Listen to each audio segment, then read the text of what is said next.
September 15, 1940. Just after 2 in the afternoon, in a concrete bunker sunk deep below a field at Uxbridge, west of London. This is the operations room of No. 11 Group, the fighter group that covers the southeast of England. On the plotting table, wooden markers show what is coming across Kent. More than 100 bombers with better than 200 fighters stacked above them.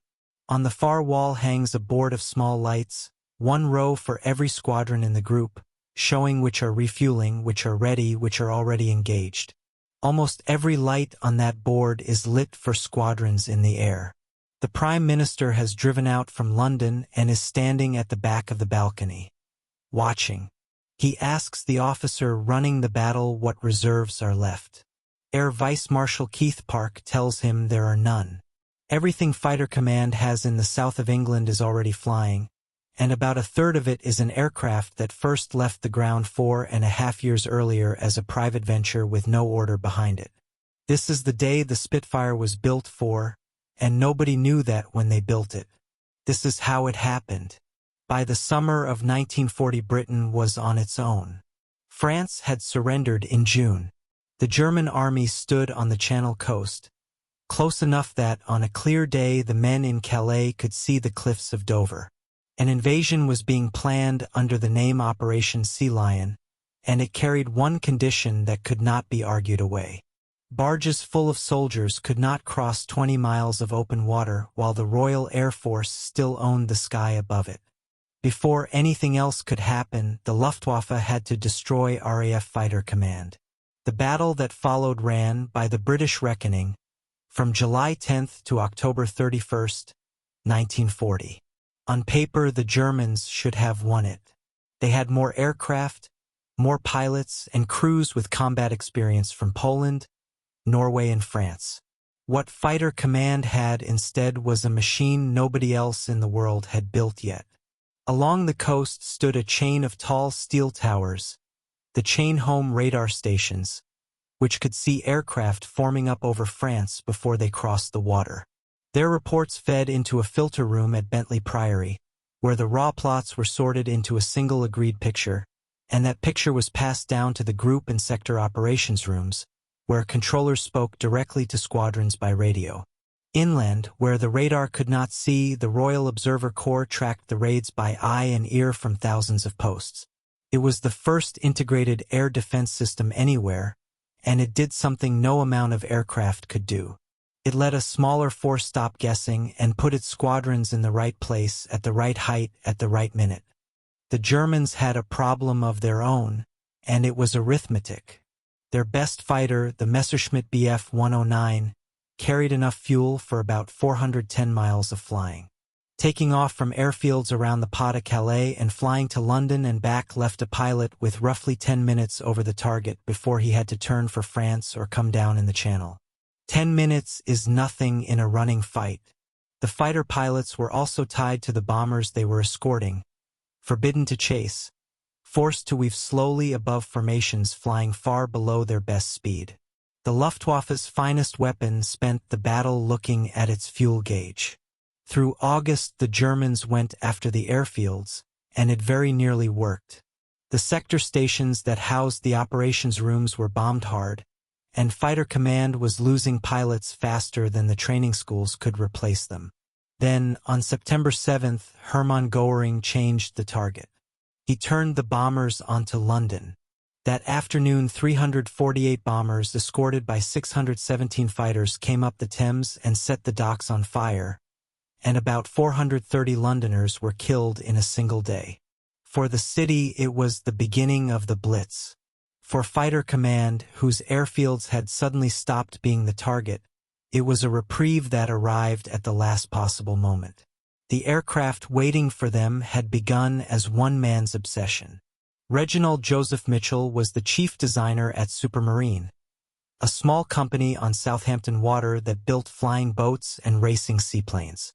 His S.6B had won the Schneider Trophy outright and set a world speed record above 400 miles an hour in 1931, and everything he learned about making an airframe slip through the air went into the design that followed. Supermarine authorized him to build the Type 300 as a private venture. The Air Ministry wrote a specification around it after the fact. The wing is the part everyone remembers, and the reason for its shape is more practical than the legend suggests. Beverly Shenstone, the aerodynamicist on Mitchell's team, explained it plainly years later. The ellipse, he said, was simply the shape that allowed them the thinnest possible wing with room inside to carry the necessary structure and the things they wanted to cram in. Those things were a retracting undercarriage and 8 machine guns.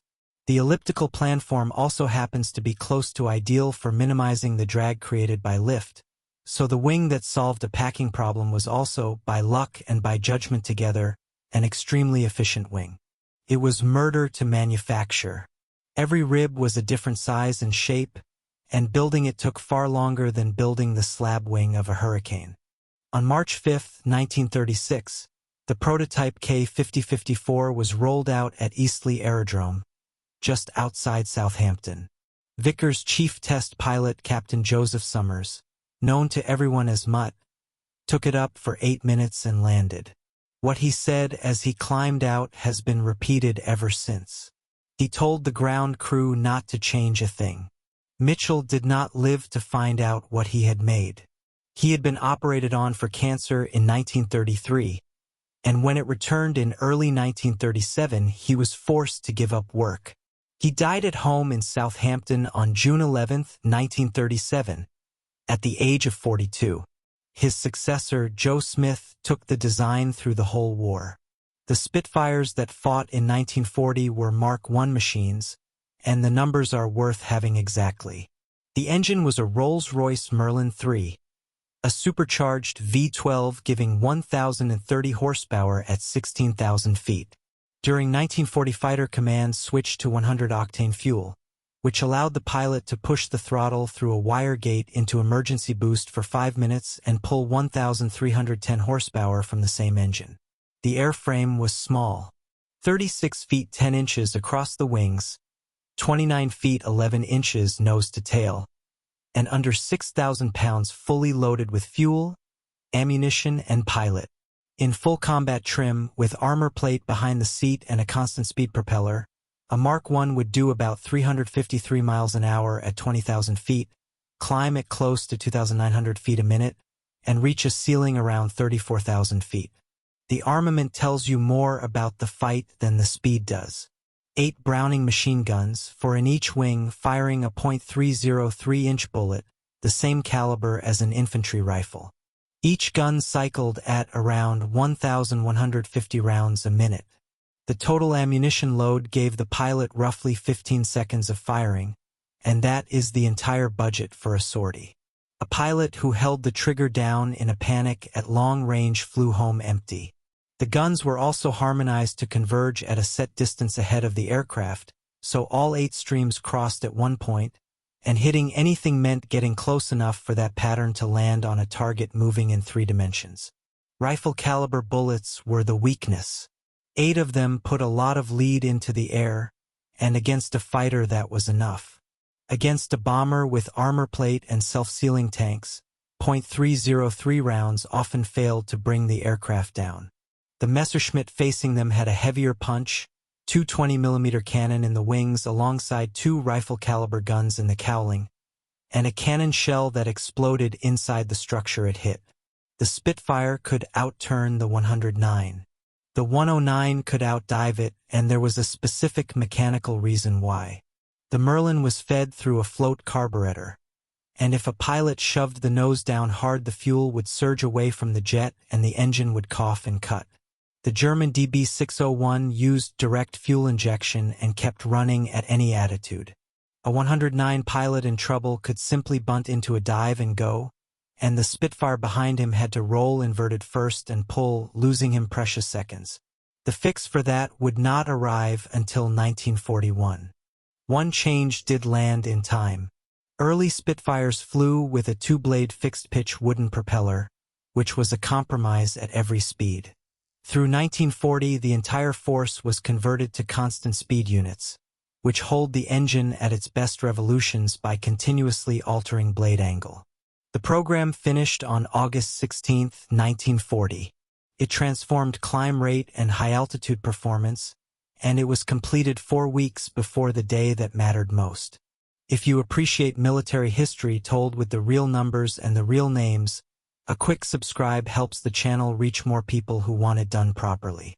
There is one honest thing to say before the battle. The Spitfire was the smaller half of fighter command. Hurricanes outnumbered Spitfires by roughly 2-1. They shot down more German aircraft over the course of the battle, and the pilots who flew them have spent 80 years being overshadowed. Where the system worked as intended, controllers sent the Spitfires up at the escorting fighters and left the Hurricanes to hit the bombers. That was the plan.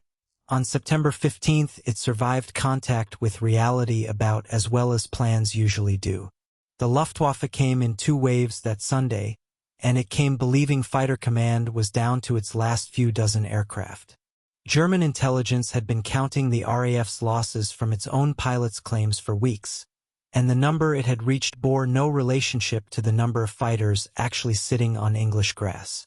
The first wave crossed the coast late in the morning. 27 Dornier bombers of Bomber Wing 76, led by Major Alois Leinmeyer, with fighter escort from 5 fighter wings above them. At 11:15, number 92 and number 72 squadrons scrambled their Spitfires from Biggin Hill, and the interceptions ran in relays all the way to London and back out again. RAF pilots came home claiming 81 aircraft. The Germans had actually lost 6 bombers and 12 Messerschmitts. Fighter command lost 13 fighters. The second wave came in the early afternoon, and it was much heavier. 114 bombers, Dorniers and Heinkels drawn from 4 bomber wings, with more than 200 fighters escorting. Park committed everything. By 2:20 he had 276 fighters airborne, and that is the moment Churchill was watching from the balcony at Uxbridge when he asked about reserves and was told there were none. Park meant the squadrons of his own group immediately available. There were aircraft elsewhere in the country. Standing in that room, watching the markers converge, the distinction would not have felt like much. Some of those aircraft came from number 12 Group to the north, and they arrived in a formation that had been argued about for months. The Duxford Wing, 5 squadrons flying together, numbers 19, 242, 302, 310 and 611, led by squadron leader Douglas Bader, who had lost both legs in a crash in 1931 and talked his way back into a cockpit. 56 fighters were committed that day and 49 were still serviceable by the afternoon. The Big Wing was contested doctrine.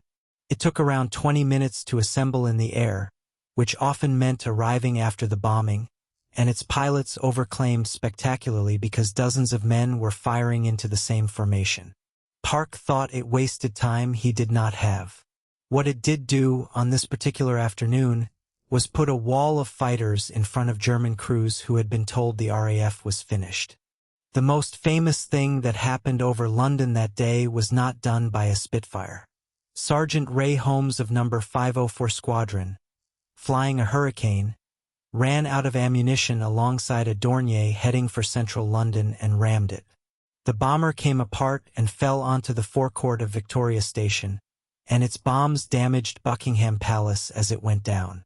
Its pilot, Feldwebel Robert Zaby, bailed out, was attacked by civilians where he landed, was rescued by soldiers, and died of his injuries. Holmes bailed out too, and his Hurricane went into a road in Chelsea. He survived. The story belongs to the other aircraft, and it belongs in this one anyway because the day was never won by one machine. That evening the Air Ministry announced that 185 German aircraft had been shot down. The newspapers ran it, the country believed it, and it was wrong by a factor of 3. The Luftwaffe had actually lost somewhere around 60 aircraft, with accounts ranging from 56 to 61, along with roughly 93 aircrew. The RAF lost between 28 and 31 fighters and 16 men killed. The overclaiming was not dishonesty. In a fight where 20 aircraft attack one bomber inside 90 seconds and several of them see it fall, several of them write it down. The score was never the point. The point was that the Luftwaffe had flown to London expecting to find a beaten air force and had run into 276 fighters. 2 days later, on September 17th, Hitler postponed Operation Sea Lion indefinitely. It was never revived. Across the whole battle, Fighter Command lost 1,744 aircraft and 1,542 aircrew killed, and the Luftwaffe lost 1,977 aircraft. September 15th has been marked as Battle of Britain Day ever since. The Spitfire went on to a career no other fighter of its generation managed. It stayed in production through 24 marks, its engine growing from 1,030 horsepower to more than 2,000, its wings clipped or extended for low-level fighting and high-altitude interception, its guns swapped from 8 rifle-caliber Brownings to cannon. More than 20,351 were built before production ended in February 1948. It was the only British fighter in continuous production before the war, throughout it, and after it. The aircraft that fought over Kent in 1940 and the aircraft that flew off carrier decks in 1945 shared a name, a wing shape, and steadily less than that. Mitchell saw none of it.